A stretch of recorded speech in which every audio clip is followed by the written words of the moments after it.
Hello mga kanguso, magandang hapon, magandang tanghali, magandang umaga everyone. So ayan, maghahain tayo ng ating pananghalian. Ayan, mayroong pulubi na nakaupo doon sa dulo. Ayan, oh. Ayaw mo po ng maayos sa langisa, gusto niya tuloy siya. Ako dito kumain, parang nag-click lang. Ayan, so feel na kumain doon. So tayo na, kukuha muna ko ng ating ulam. So ayan, mayroon na tinakuha na natin yung separate ng kanin natin. So ang ulam natin for today's video ay bulalo. Ayan mga idol, kita nyo yan. Wow. Napakasarap ng aming ulam. Ayan o, may itlog pang kasama. Usok-usok pa po siya. Ayan, sarap. Wait lang po, saglit lang at tayo ay kukuha ng ating ulam. Ayan, nakaparami na naman yung ating kain dahil napakasarap ng ulam, ng sabaw na luto ni Chef Brad. So tayo ay kukuha muna. So ayan, kuha tayo ng ulam natin dito. Huwag lang malaglag yung ating cellphone dito sa sabaw na ayan o, ayan. Uy, wow, gustong gusto ko to yung ito o, yung litid-litid mga kanguso. Ayan o. Yes! Ito, ayan o, gustong gusto ko yung litid-litid na yan. Yan. Yeah. Yan, sarap ng litid-litid na yan. Ayan o, yung mga ganyan-ganyan o, yung mga idol o yan. Gustong gusto ko yan. Yung, kasi parang siya kainin. Yung matigas-tigas po siyang kainin. Kaya ang halong pitsay o, ang dami. Wow. May kangkong, may pitsay, ayan. Parami yung kain natin dito. Po? Ayan, si Chef Brad nagluto nito eh. Kaya pala kanina pa siya nagyayaya sa akin ng kain kasi masarap ang ipapaulam niya sa akin. Yes! So ayan na nga, ito na nga ta, mga idol. Pusa! Ito na nga mga idol. Ayan, wow! Lamia kayo, masarap. So, saan ba ako kakain? Doon ako sa tabi music kasi si Abit doon eh. Baka maano ako, maka-copywriting. Wait lang. Hanap na kayo ng mga idol kayo ba? Kumain na ba kayo ng inyong pananghalian? Yan, kain tayo. Dahil medyo gutom na rin. Alas 2:30 na pala ito ng hapon. Mga idol. So, ito yung kanin natin. Ayan, si Abit ay tapos nang kumain. So, ako na naman yung kakain dito. Medyo malikot yung ating camera mga idol kasi naglalakad tayo. Ayan! Sarap po mga idol. Ano lang po ito? 75 pesos lang sa lahat ng gustong kumain. Charot! Pero po, hindi po ito tinitinda mga idol. Contrast kasi sa araw kapag ka doon. So, dito tayo sa special na lamisa.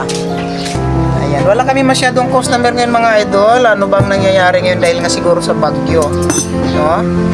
Bagyo, laging malakas ang ulan. So kaya ganoon, wala kaming masyadong customer. So ayan o, nagbabadya na naman yung malakas na ulan. Ay, naku, kumusta naman kayo dyan sa Maynila? Ano, mga taga Maynila, kumusta po kayo dyan mga idol? Sana okay lang kayo dyan. No? Kami dito sa Palawan kahit paano ay okay naman din at hindi pa lang kami binabaha. Pa rin kami binabaha. Tingnan mo ulam ko sa kakayabit. Compare mo kayabit, maliit na mangkok. Sa akin, malaking mangkok. Ayan. Ang sa akin kasi ito, hindi to kain. Ang tawag dito ay lamon, di ba mga kanguso? So, saglit lang ay bababa ko lang yung aking ang aking stand. Ayan. Para makakain tayo ng maayos. So, ayan siya. Kakain na tayo. Ayan, upo muna tayo. Ayan, kain tayo mga kanguso. Tingnan yung ulam ko dami si Chef Brad kasi bagay nakarang kasi kaninang umaga ang ulam namin ay tuyo. Yan. Uy mga idol, baka naman pa-help naman nawala yung aking ad sa aking mga short video, sa aking ads on Reels. Nawala yung mga ads ko. Ba't kaya? Ano kaya nangyari mga idol? Ba't nawala? Baka may suggestion kayo dyan kung anong dapat gawin. Nawala yung mga ads ko. Hindi ko alam kung ano nangyari. Na-plug kasi ako nakaraang linggo. Pero naalis ko rin agad yung plug na yon. Pero yung aking ads nawala.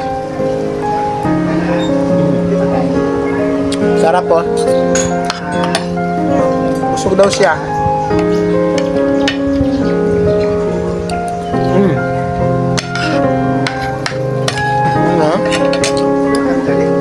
Sir, water? Thank you, sir. That's good. Don't call me sir, ha? Ay, ma'am, ang ganda-ganda ko na to. 10 taon ako nagpaganda. 10 taon ako nag-inom ng pills. Huwag mo tawagin, ma'am. Tingnan mo, nakaporma ako. Ganito, tawagin mo akong sir. Ay, bakit baliktad na naman? Ay, hubunan ako. Mga idol, pasensya na kayo. Medyo madaldal ako na habang kumakain ako, ha. Gusto ko lang kasi kayo kasama, kausap.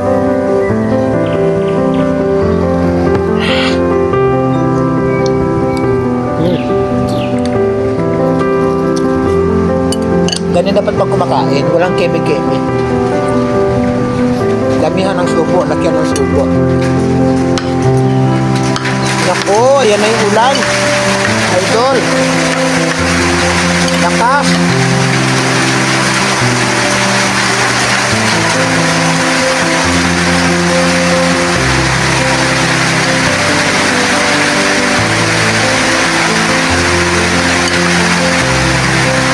Lakas na ng ulan. Ayan, bumagsak na. Kanina ay nainit pa. Ngayon ay umulan na. Hindi natin alam kung ano talaga ang nangyayari dito sa panahon ngayon.